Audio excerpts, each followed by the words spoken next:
पाटिरे पकेला मात्र के मिले जिबा परे एई नड़ियार लड्डूटी को चलतु जन्माष्टमी रे निश्चय बनैबा। हाय गाइस नमस्कार, मु प्रमिता नायक स्वागत करुच्ची आपण मानक लोरीपरी मम्मी किचन चैनल को। एठी देखंतु मो नड़िया नेइची, नड़िया को मो भांगी एमिति करी छड़े देली। देखि पारुथिबे एमिति छड़ो छड़ो मोर हाथटी कटि गला।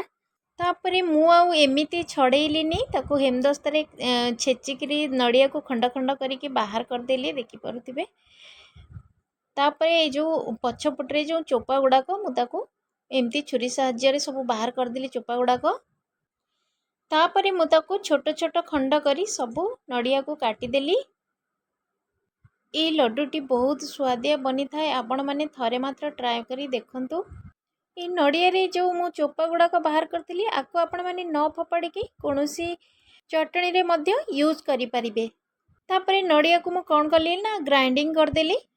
देखि पारुथिबे पूरा गुंड हो जाइछि, एई पड़ी रहिबा दरकार।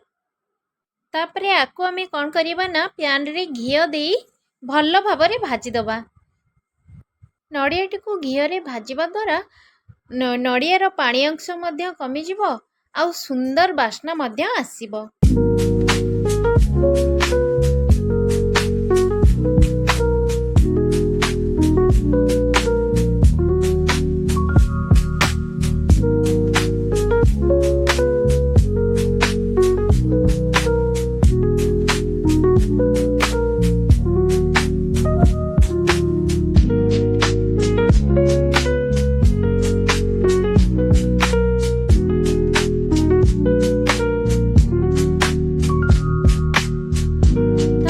कौन कली ना से गोटे कप क्षीर देदेली। क्षीर रे जदि ऊपर सर थिबो आपण सर सहित देदेबे, कारण लड्डूटी आमर बहुत टेस्ट बनिबो सरटी देले।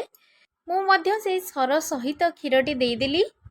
तापरे क्षीर दे सारा परे गोटे बाउल मु चीनी पकेदेली।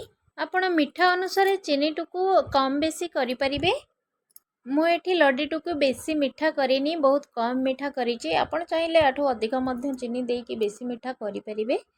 तापरे एठी देखंतु नड़ियाटी आमर सुखिकी पूरा अठालिया हो गलानी। तापरे गोटे थाली को ट्रांसफर करदबा। एटा तो बहुत गरम अच्छी, ताको किछि समय छाड़ीदबा ठंडा हवा पाई। तापरे मु एठी नेइछि किछि काजू आउ किछि आलमंड आउ किछि चारमगज आउ किछि किसमिस। काजू आउ आलमंड टी को मु पूरा गुंड करी काटी नेली।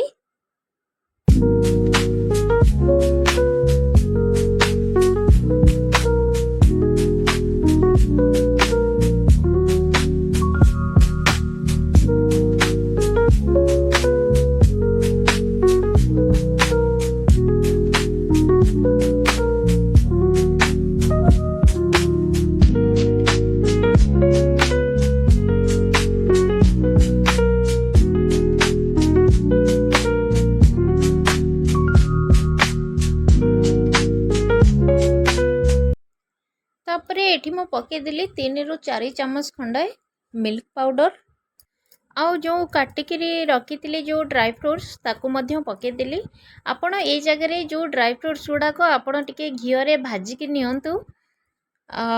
घिओरे भाजिकी नवा द्वारा बहुत सुंदर बास्ना मध्य आसीबो। मु एठी ड्राई फ्रूट्स गुड़ाक सेही भली पकेइछि, तो घिओरे मु भाजिनी, आपण माने निश्चय भाजिकी नियंतु। तापरे हाथ रे मु ताकू पूरा गोळेई देली। पूरा अठालिया हो जाइए आमर नड़ियाटी। तापरे मो एमती हाथ रे टिके घिओ लगे ताको सबू लड्डू बने देली। रेडी हो गला आमर जन्माष्टमी उपलक्षे ए नड़ियार लड्डू। घरे आपण माने एपरी स्वादिया लड्डूटी को बनेई श्रीकृष्णଙ୍କ पाखरे निश्चय भोग लगांतु। बंधु माने ए नड़ियार लड्डूटी आपण मानको केमिति लागिला कमेंट सेक्शन रे निश्चय जणांतु। जेबे वीडियोटी भल लागिथिबो तेबे लाइक शेयर सब्सक्राइब मध्य करंतु। कृष्णाय वासुदेवाय हरये परमात्मने प्रणतः क्लेशनाशाय गोविंदाय नमो नमः। भगवान करंतु आपण मानक दिन मंगलमय हेउ। रहिले जय श्री कृष्ण।